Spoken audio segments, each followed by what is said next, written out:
So from that point of view, life then appears more like a challenge, and I constantly think that I have not yet done, everything I would have loved to do. And this is true. It's not just a statement of humility. Recently, we lost a giant in the legal profession, a giant in human rights, George Bezos. If one looks at his life, what he went through under apartheid, what he stood for, and you compare that enormous achievement with his personality, where he remained grounded to the soil and greeted everyone, shook hands with everyone, never really thought of himself as a high achiever, then we have no reason, we as mere mortals, to believe that we are in fact high achievers. Recently, a student asked me about my experiences in Zimbabwe 3 years ago, when we got chased out literally by the army when we wanted to represent the opposition parties. And my answer was that we were in Zimbabwe for 4 days. We managed to hog the headlines. But there are many courageous lawyers who live in Zimbabwe for a lifetime and experience the beatings, the imprisonment, the silencing, the marginalization, the repression, which we who live in South Africa do not experience. And so spending 4 days in Zimbabwe and getting a bit roughed up by the soldiers is actually nothing in comparison. So it's when you put one's life in perspective that you actually realize that it is only a fraction of what is possible in the world. So I can make many other examples of, take another son of the soil who has recently retired from the bench, Dikgang Moseneke. 15 years of age, thrown to Robben Island for 10 years. Despite that, acquires a BA degree specializing in languages, in the classics, obtains a law degree, scales the heights to become senior counsel first, a judge of the High Court, a constitutional court judge. When you look at those lives that are truly pioneering, then my life pales in comparison. I actually am a midget. So that is where I draw inspiration from, and I put my life in perspective, and I actually realized that I must wake up the following day. I must try and win the case that is in front of me, and I should never be happy that I won the last case. So from that point of view, I'm actually relieved that there are people who have had much more difficult lives, much more exciting lives, much more, quite frankly, inspirational lives than mine. So that's the, as I say, long and the short of it. It seems to be like the long of it. Yeah. But I think the students are dying to hear that. They are really dying to hear, because, as I say, they come in with those anxieties as well.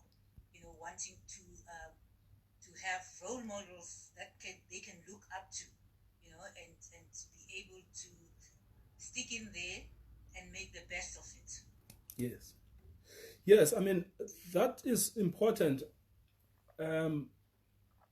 Without inserting myself too much into the narrative, when I was younger, the problem I experienced the most was not having a tangible example, a lawyer that you can shake hands with, someone you can hug, or someone you can just look at, who is black like you, but who has an LLB degree and who practices and appears in court.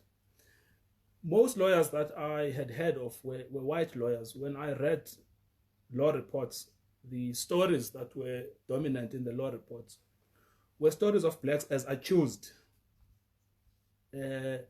but never as representatives of accused, but also never as judges, never as magistrates, but there were stories of black as accused. So the idea of a black person and their association with crime gets embedded in your imagination of the law.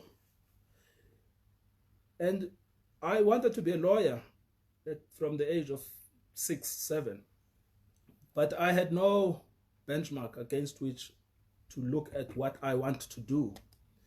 Much later, I came across Dumis Nsebeza. And it was remarkable. I never spoke to him. I just knew of his office and knew where he practiced from. But it was remarkable the impact just seeing him had on me, because I could see that the dream I have of being a lawyer is not unrealistic if there is a dark-skinned person with the same texture of hair as mine who is already living it. I think that maybe it would have been better if we had more of those role models. In black society, we don't have them. And so what we end up doing, we as current lawyers, we end up multiplying our impact because we provide a ready-made example of what it means to be a black lawyer. And hence, whether we like it or not, we are duty-bound to do things better. If you were to spend a day preparing, if you're a black practitioner, because it's not only your jacket, but it's also the aspiration of many, it's that you must spend 2 days preparing. So you must be better than you would otherwise have been because of this problem that I personally had, which I feel, if we can avoid it for the future generations, we should. Many other people wanted to be doctors, accountants, so they would give up on those dreams because they can't see something they can feel, they can touch, they can smell, which is an accountant. So your point about role modeling is crucial.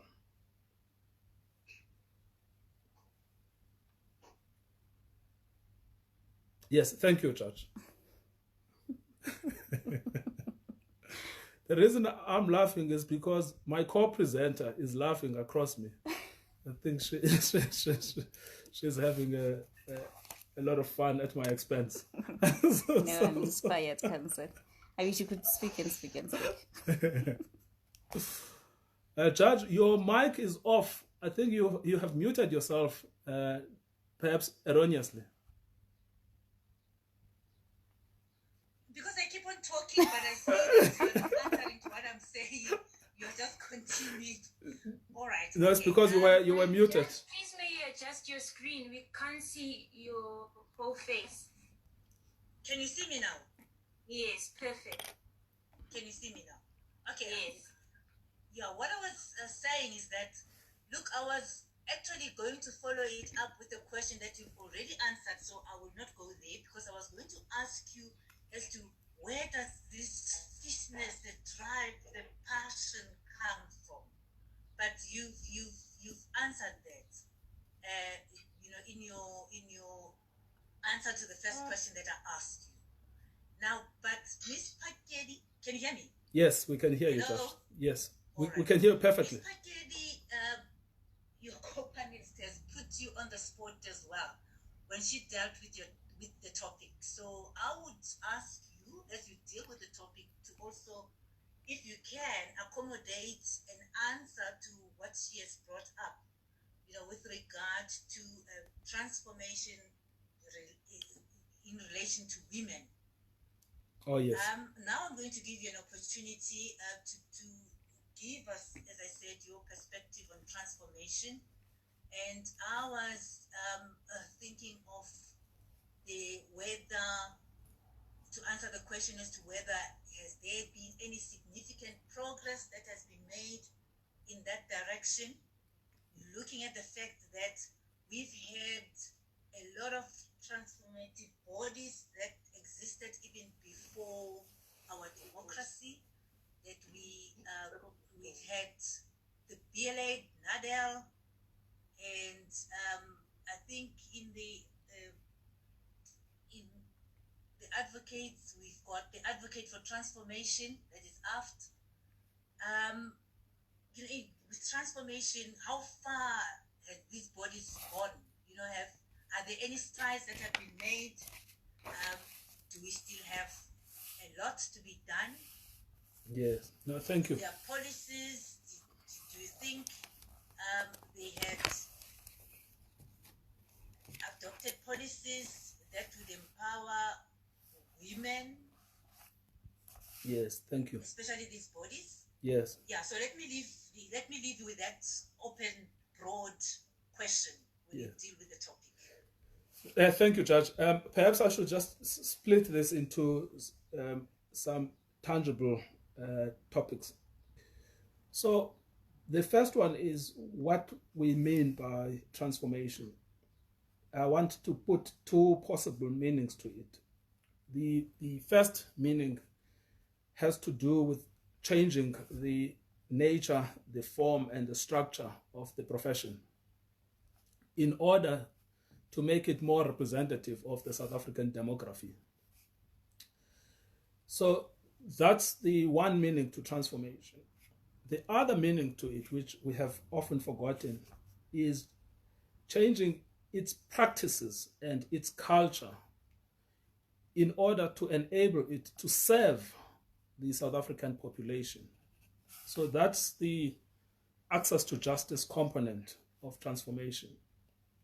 Those who are older than me will remember the slogan, which I found recently when I was going through old archives of Nadel, which was Justice First, in the late 80s. And what that meant is that what was crucial for lawyers, for black lawyers in particular, was to ensure that poor black people in the villages and in the townships who have no representation in courts receive representation. So that was a separate object of transformation. We must never forget that second part of transformation, which is changing the practices and the culture of the profession so that it serves people that are marginalized by the law. So in today's discourses, we tend to focus on the first one, which is inward looking. Basically, blacks saying they want a bit of the slice of the cake, and women saying we also want a bit of the slice of the cake.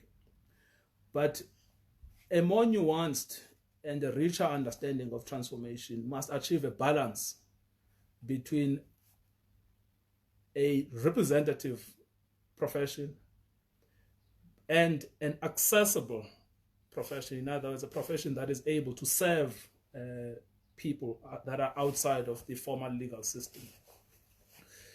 So that would be the first question that we should probably look at is what is the meaning and whether we have not become too self-centered in the ways in which we approach transformation. I've worked in my own short career for non-governmental organizations.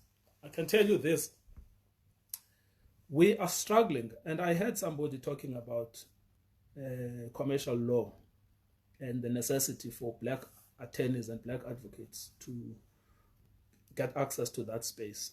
That's fine. But as someone who has practiced in the area of human rights, where our people, 25 years into democracy, are still struggling to access water, electricity, houses, education, we are struggling to get lawyers that have the drive, the commitment, as Justice Colonial called it, this passion, to drive the interests of poor people and put them at the heart of the constitutional project. So the one challenge I want to put today is that we want more lawyers who are doing human rights work. Human rights work is not an unsexy project. Commercial work is not a sexier project. Human rights work is about people first. If you go to the Legal Resources Center where I worked, you go to the Lawyers for Human Rights, you go to the Center for Applied Legal Studies, go to Socioeconomic Rights Institute, AIDS Law Project, which is today called Section 27, Equal Education, etc. We struggle to get black lawyers, and I want to emphasize this. We want black and female lawyers running human rights NGOs. human rights NGOs have got this perception of being institutions that are run by white men, essentially liberal men running those institutions. But transformation is incomplete if we do not have black females running those institutions. Now, I don't say that only for purposes of appearances. I say it because in my own experience, there is a vast difference in a case presented by someone who is also talking from experience and someone who is presenting a case in an abstract way, unaffected by the conflict of the two parties. So someone who themselves has previously been without a house, now as a lawyer arguing about the right of access to housing, the impact of that argument is vastly different. They are able to introduce a more justice-based approach to the system. So that's the second item I want to put on the table, is that my appeal is for students to consider a career in human rights. That is not in comparison to commercial law, but it is simply to emphasize that human rights are as important, and it is not unsexy to do human rights. And by the way, you know, the so-called commercial law is very strange in this country. You know, a contract between a tenant and a landlord, if you're acting for the landlord, is called a commercial case. If you're acting for the tenant, it's called an eviction. But the reality is that it's the same contract, you know, and it's the interpretation of the same contract using the same tools of analysis. But what makes it sexy is the label. If you're acting for an employee, a trade union, it's called labor law. If you're acting for the employer, it has a sexy term, it's called employment law. But it's the same relationship, but from different perspectives. The same thing as if you're acting for a driver who is claiming in an insurance versus acting for the insurance company. So we shouldn't allow ourselves to be seduced by labels. We should look at the substance of what is going on. The fourth thing I want to say is we've got to look exactly at what the obstacles are to transformation, and we must be scientific in relation to these obstacles. One obstacle we don't speak about a lot is stigma. Now, I want to isolate stigma because I hear what Connie is saying about training and skills, etc. I mean, I don't underestimate it. But you know, the truth is that black kids go to WITS, they get the same LLB. Fortunately, I didn't go to a white university, so I've got an advantage and a disadvantage against everybody else. I went to a black university. I was taught by black professors. Hlophe, Koyana, Madlanga, Jafta, Mandisa Maya, all of them. You know. But they were committed to the success of black children. They saw themselves in us.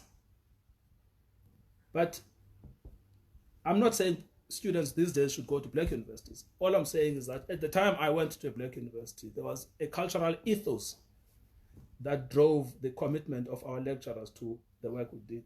But the one thing I want to emphasize here is that one of the things I've seen in my own experience as a major obstacle to transformation is stigma. Now, what is stigma? Stigma is the perception that people are unable to do things because of the way they appear or the way they speak. It's just prejudice, pure and simple. So women will be perceived to be unable to do sort of hard cases. Blacks will be perceived to be unable to do so-called commercial cases, but they can do an eviction case.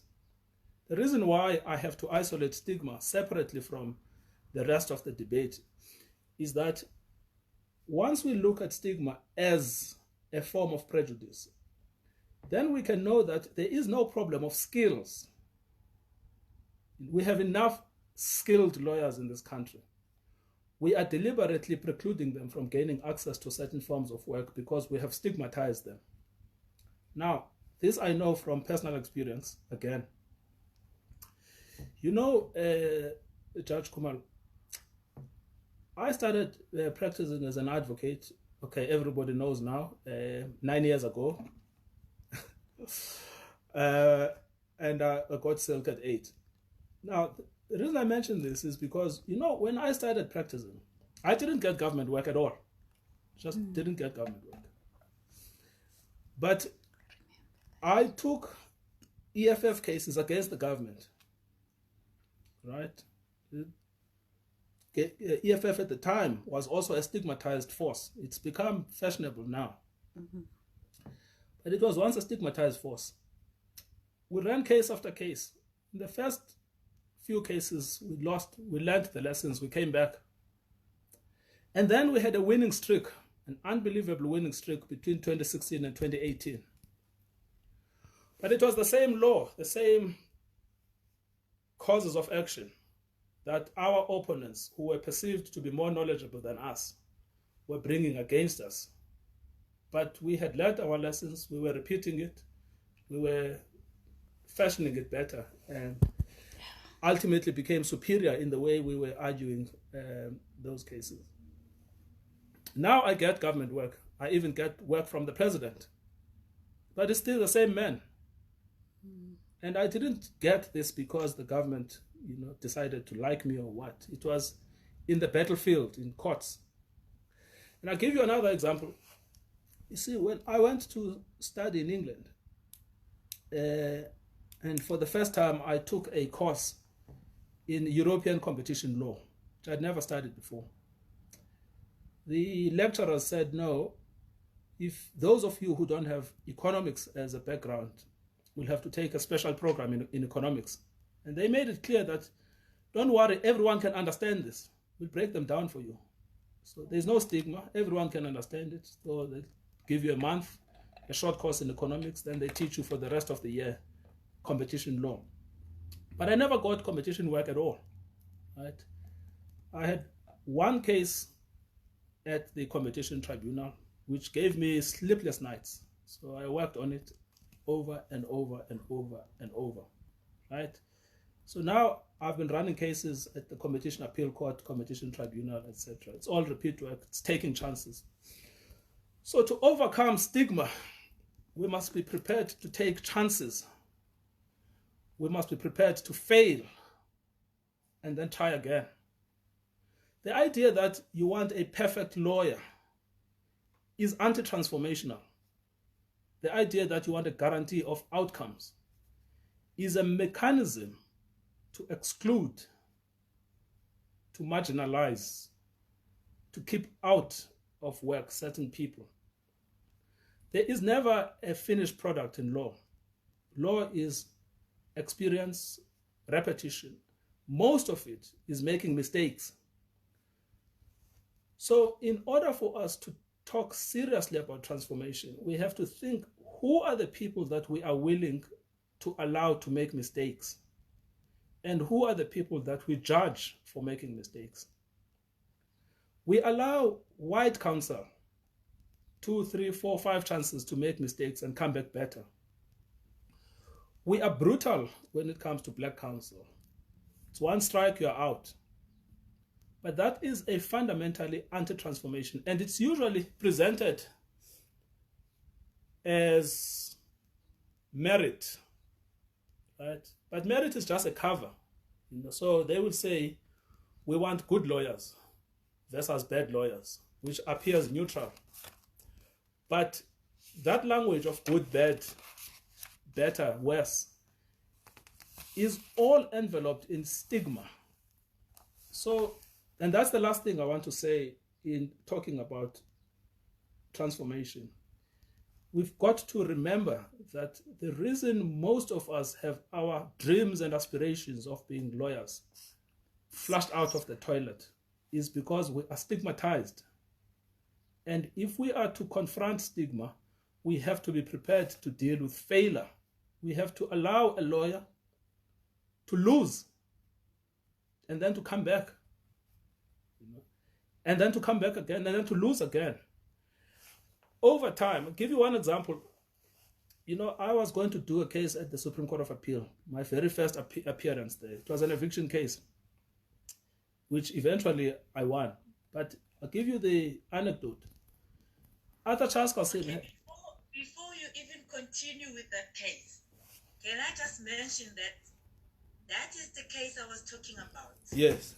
That you appeared before me. Yes. And before you even proceed, I can attest to the fact that you didn't want to leave it. You, yes, you took it up to the SCA and ended up at the Constitutional Court. Precisely. Exactly. Yes. Now, so you can proceed. Now, the reason I mentioned that case is because the story that is unknown at the Legal Resources Center, which is where I worked at the time, Arthur Chaskasin had come back having left the Constitutional Court. Now, when the case was going to the SCA, I was very worried about doing the case. And I went to him and I said, I think we need to get a senior counsel. I, in fact, even suggested the name. I said, I think we should get Gilbert Marcus. He's more experienced. Now, Chaskasin says to me, yes, that's true, but who knows this case better? Who did it in the High Court? So I said, I did it. He says, but exactly the same argument you can make in the Supreme Court of Appeal. And then he says, don't worry about failing. You will fail today, you will go back, you will get better. Maybe you will fail again, but over time you will get better. So I went and I ran the case in the SCA, won the case hands down. It's now a leading precedent that is repeatedly cited. When I went back to the SCA, of course, I failed. But we've got to be able to confront failure. You know, without the ability to confront failure, we must forget about transformation, because it will always be said that white lawyers are better. But that's because we are not willing to allow black lawyers to try, to fail, to be better. So that's the last thing I wanted to say on this topic. I hope it's been useful or helpful, but maybe not. Maybe not, but it's my hope that it's been helpful. Thank you, Judge Kumar. It's been very helpful. No, that was very helpful. And now I will give back to Advocate Matthys with the program to allow the students to be asking you questions. I had more questions to ask, but this is not for me today. It is for the students. So let's give them an opportunity to do it. Mr. Matthys. Tembeka and Connie, Judge Kumalu and Dario, I must say I like the easy way of on the couch Saturday afternoon attitude that we've conducted this presentation in. It's just very much up what I like. And I think it makes our students feel very much comfortable. It's true, we do have a few questions, and I'm going to ask Nelly to start with some of the questions. Some questions we've received in our chat box, other we've received via WhatsApp. So we will then pose whatever questions is available between the two of me and Nelly, and any of our participants, Tembeka or Connie, are welcome to answer, except if it is specifically to a specific speaker. I'm just wondering if Connie shouldn't join you in the screen. Maybe we have two chairs together. I think we can both put in the screen just to accommodate everybody. Yes, I will join now. Thank you, Ms. Matthys. Yes, she's coming. Okay, Nelly, then you can pose the question, your first question that you have highlighted there. Thank you, Ms. Matthys. The first question is posed to Ms. Pakedi. And it says, the existence of the so-called Old Boys Network is well documented and understood. Groups of similarly placed people support, interact, and protect each other. The support that individuals gain from these networks provides significant advantages in career progression. which is often where the business is done. In transforming the profession, do we seek to dismantle these boys' networks, or are we as women or people of color supposed to build our own networks? Thank you. Thank you, Nelly, for the question. I don't think we will succeed at breaking these old boys' networks, because remember, they are not only existing for the purpose of work. You might find that these are golf players, they fish together, they swim together. So trying and focusing on breaking them, I think we will be running away from all the other available, practical means of obtaining or achieving transformation. I liked what advocate has said, what senior counsel said to us, to say, instead of us focusing on what others are doing, let us do with our own available means. Let us be willing to fail. I think as women, we must from now on, from after this session, tell yourself that I'm going to fail trying. I'm no longer going to wait for work to come to me. I'm going to go out of my way to go and get work. I think that's what we should be focusing on. Even with us, instead of trying to build networks, I think we need to try to build ourselves. You need to know your strengths and weaknesses. Thank you very much, Connie. My question, the question that I have from the students to Advocate T. That's probably me. The outcome is intended to change the landscape of the legal profession, obviously in a positive way. In your opinion, will it serve its purpose, or what is your opinion? Are there weaknesses in the Act, if any, in providing equal opportunity for entry into the profession? I mean, yes, there is obviously the one advantage of the Act, which is that it makes everyone a legal practitioner, and therefore it reduces the barriers to entry, which was one of the problems of access to the profession, is that the entry was very difficult. But still, if you want to be an advocate, the Act allows the independent bars to set their own standards of entry. Right now, there is still the requirement that you have to do pupillage. So even if you will be allowed to become a legal practitioner, it must be after you've done your pupillage. Pupillage is, at the moment, an unsalaried vocation. Unlike articles, it is still a major barrier to entry for many, many black students and black practitioners, that they cannot tolerate spending 1 year without an income.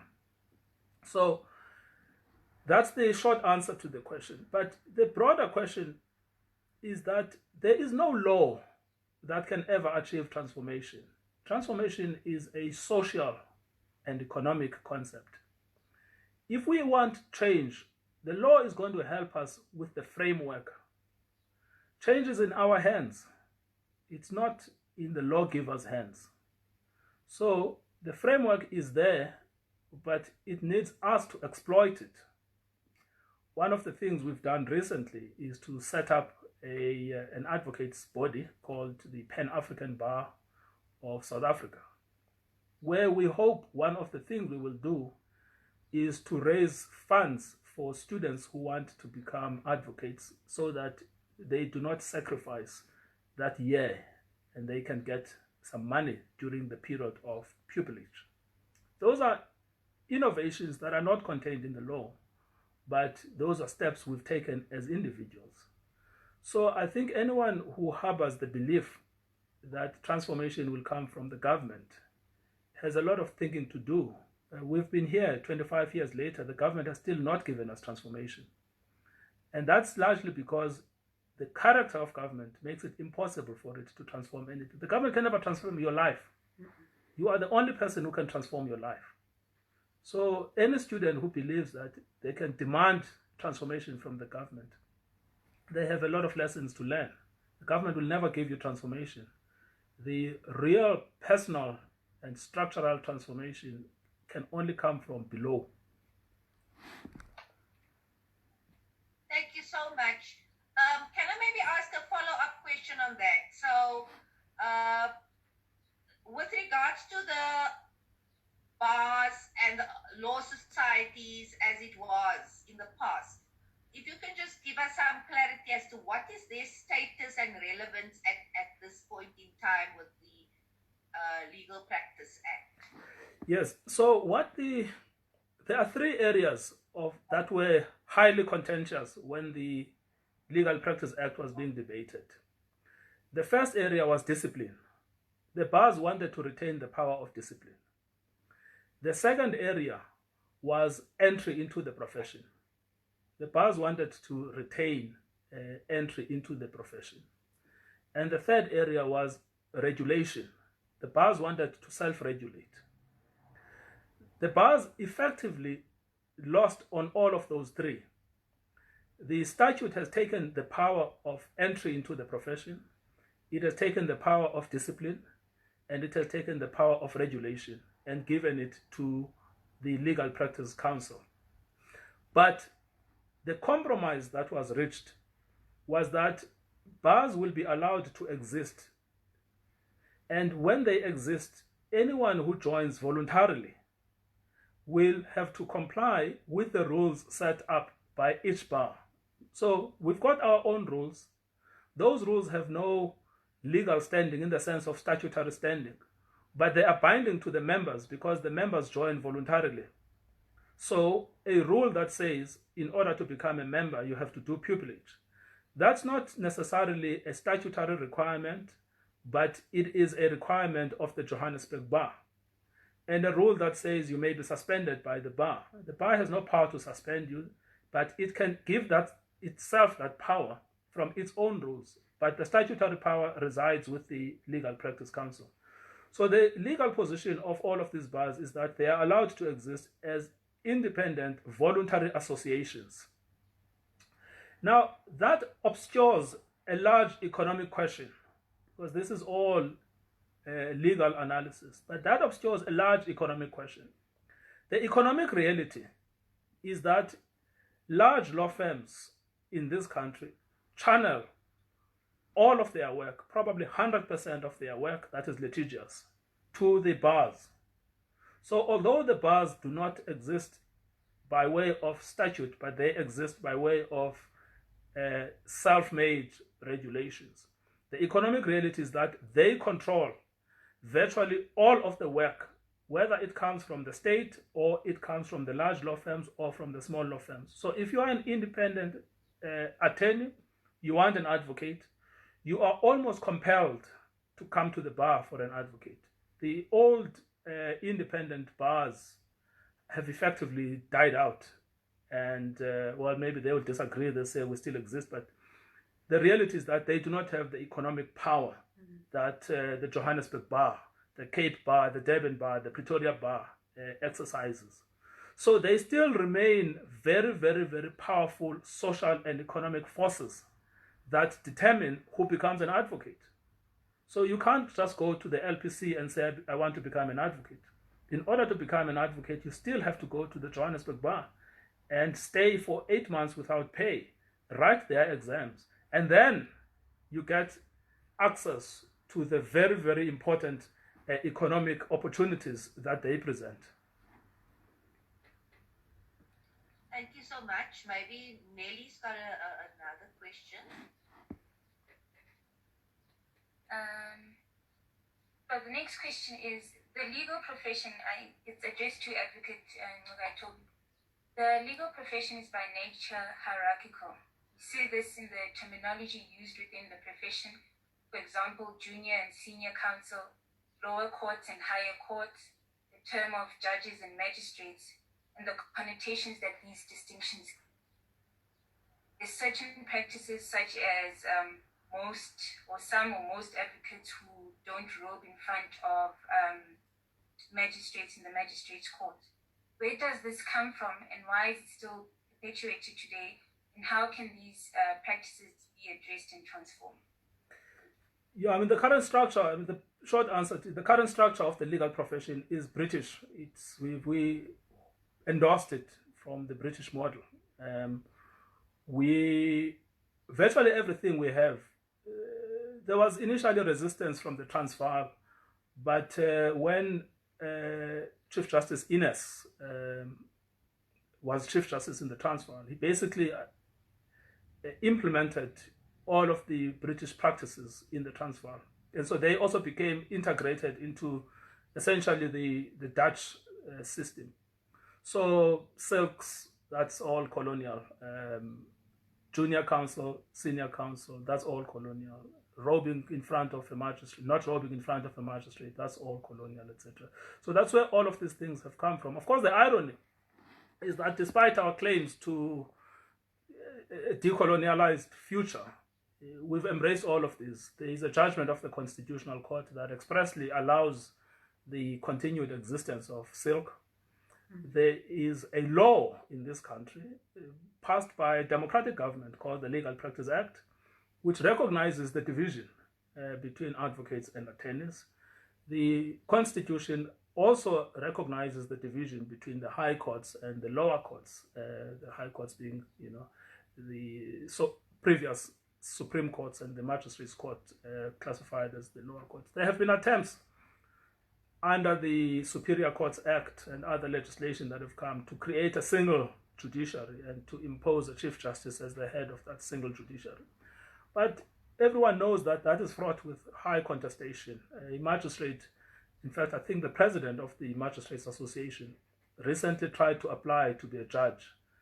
And he actually got into some headwind in his interview when Chief Justice Mogoeng asked him about the comments that he had made, which were critical of a presentation made by Chief Justice Mogoeng, which excluded the magistrates from the annual report of the Chief Justice. So that remains a highly contentious question, whether it is to be ironed out so that we create a truly uniform judiciary or not. I mean, it's a different question, but its source is colonial, but it's no longer solely colonial. It's clearly been endorsed in the Constitution, in our own practices, and in our own jurisprudence, the judgments that have come, which also endorse that. It just shows how durable this is.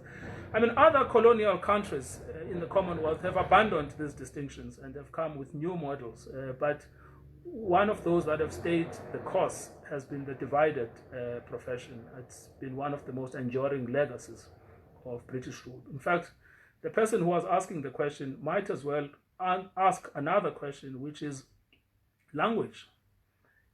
One of the major obstacles of access to justice is that access to justice in this country is run in English. And I know that in certain quarters, it is also run in Afrikaans. But for Black, Xhosa, Zulu, Tswana, Sotho speakers, they all have to make sure that they know English. If they don't know English, they will be an interpreter imposed. And it is a major headache. I mean, in fact, sometimes it is funny, because I was in the Eastern Cape arguing a case before a Xhosa-speaking judge with a Xhosa-speaking opponent, Xhosa-speaking witnesses, everyone. And all of us were competing about who spoke English the best. Okay. I've got a question posed to Ms. Pakeni.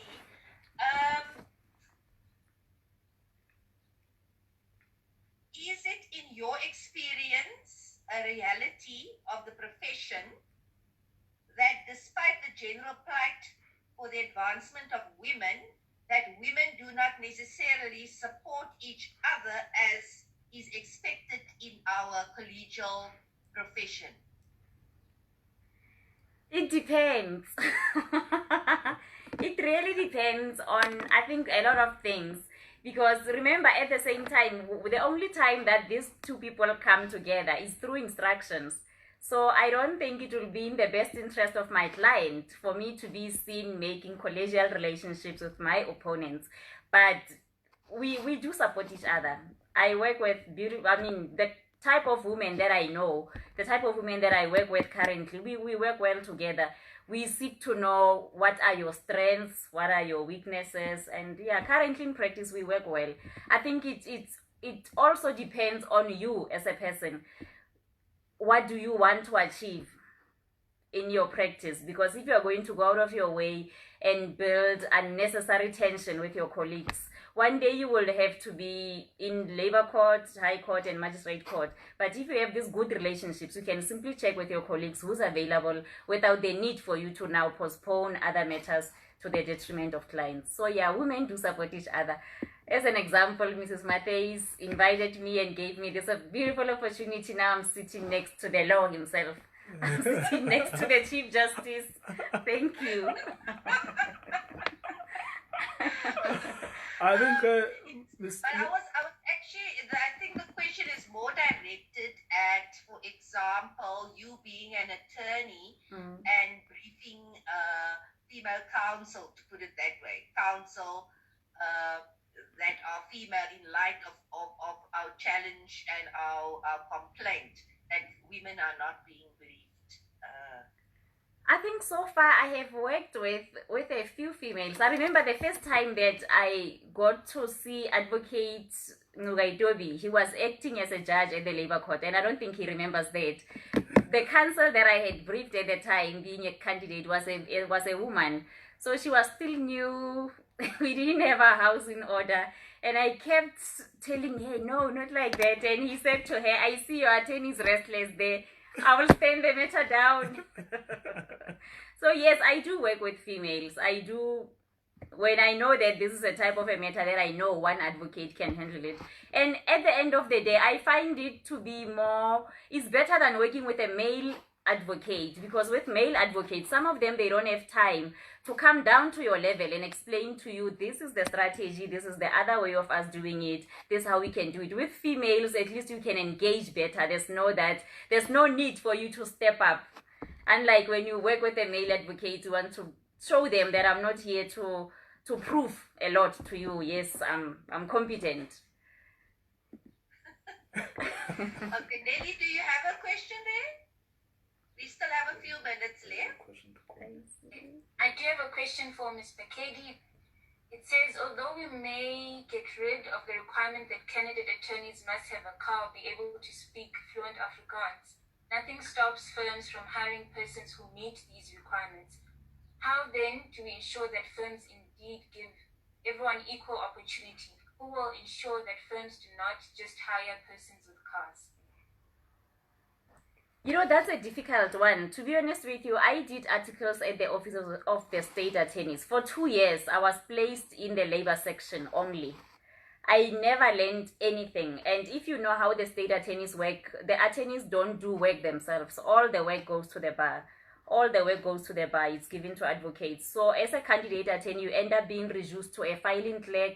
You end up being the one who just arranges consultations. So I think what is important, we also have to understand the requirements of every law firm. If this is a law firm where they're only starting out and they believe that if the candidate has a car and is able to speak Afrikaans, that will improve their productivity and be able to attract or address their current needs, I think we shouldn't blame them for that, because at the end of the day, it's about survival. It's about maintaining your client base. I don't think anybody who puts a requirement, although we see it as women to say this is meant to exclude female practitioners from competing for this job, but I think if it's the requirements of the job, there's nothing more that we can do.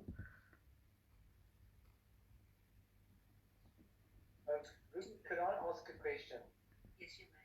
You, Advocate Ngcukaitobi, you mentioned an important aspect, and that was the second aspect of the transformation, namely that the change should be as to the practice to serve the South African population, to those who are marginalized by the law. And you mentioned, more attorneys and human rights.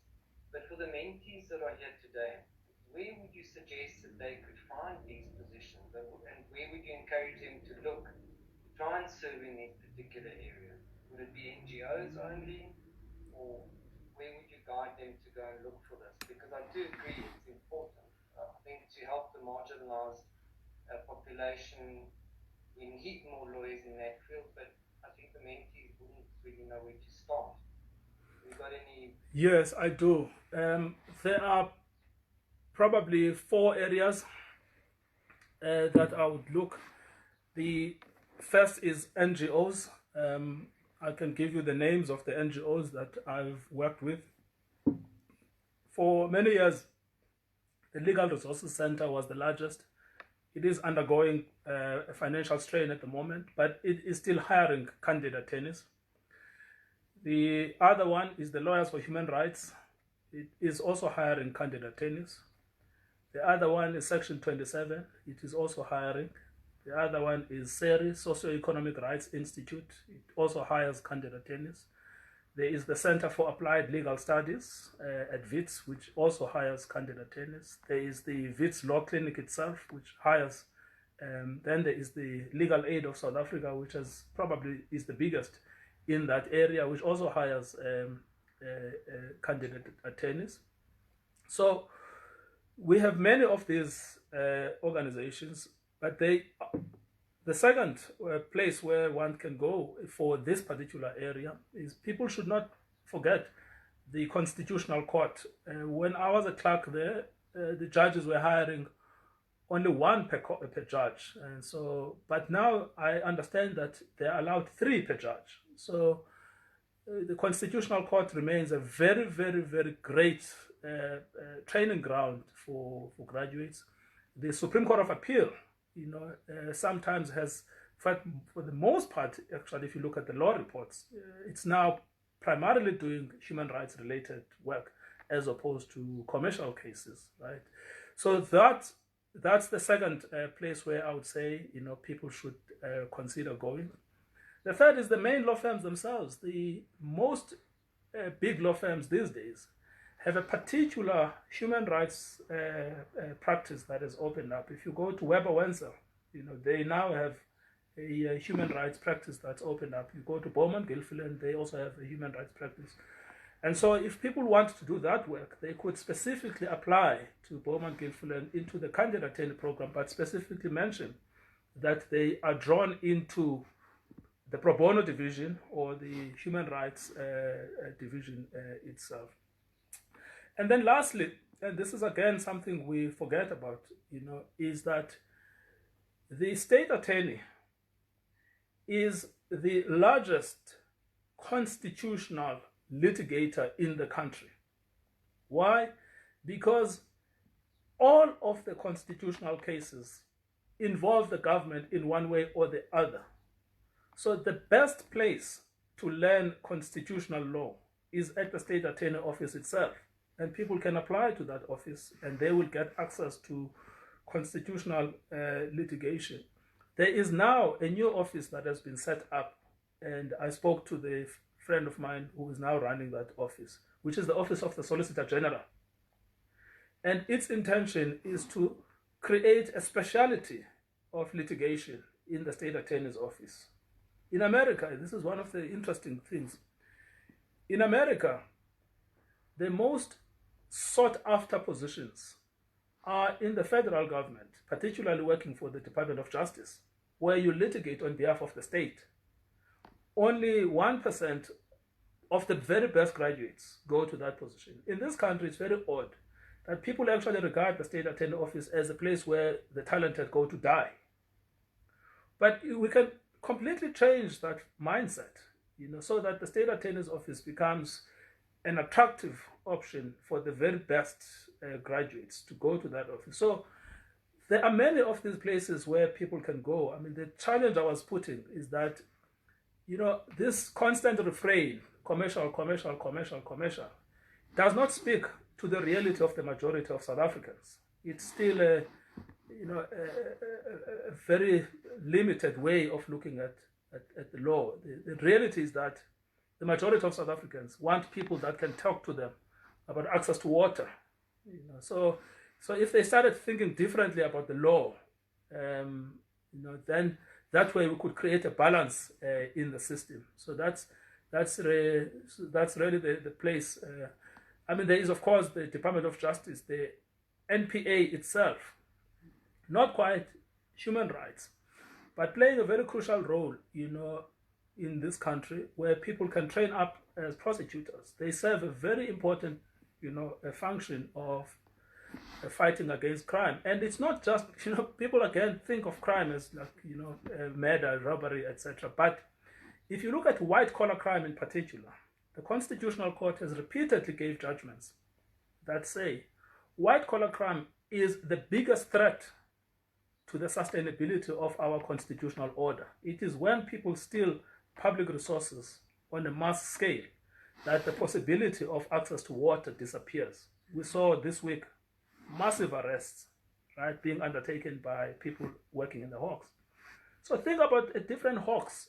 If we had a Hawks that had people with LLB degrees, others with accounting qualifications, others with mathematics degree, if you think about the level at which we could be investigating, prosecuting, arresting, at the same level, for instance, as the FBI, or at the same level as the Scotland Yard, which was the original conception of the Scorpions, which is why they went about looking for graduates with these degrees. Now, last point to be made about this is that we must think expansively about the law, because the law is one of those rare professions where you can be in private, in public, and even in parliament.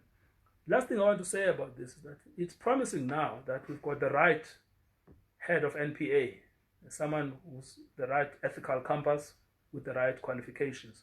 But I think the most important has been to get a guy with a PhD in law running the Hawks. I mean, so if you think about what LLB graduates can do to contribute to the fight against white collar crime, it's most amazing. So what I'm saying to the mentees is that they've got to think broader about, I want to go to a law firm, and to think that the LLB degree actually opens up a multiplicity of possibilities, and those must be exploited. Thank you. I think that's given them a wide range of other options to consider, apart from just the normal law firms to apply. Thank you very much. Yeah, thank you. I think we can go on forever with this conversation. I think we have 1 minute left. I think at this point in time, despite the fact that I see there's 2 hands, are you serious with your hands or not? Yeah. There are so many other questions that one can pose. In this vein, one of the questions that I'm burning to ask is, because I have mixed feelings about this engagement, for the simple reason that I'm asking myself, but now whose duty is it to take up the spear for true transformation?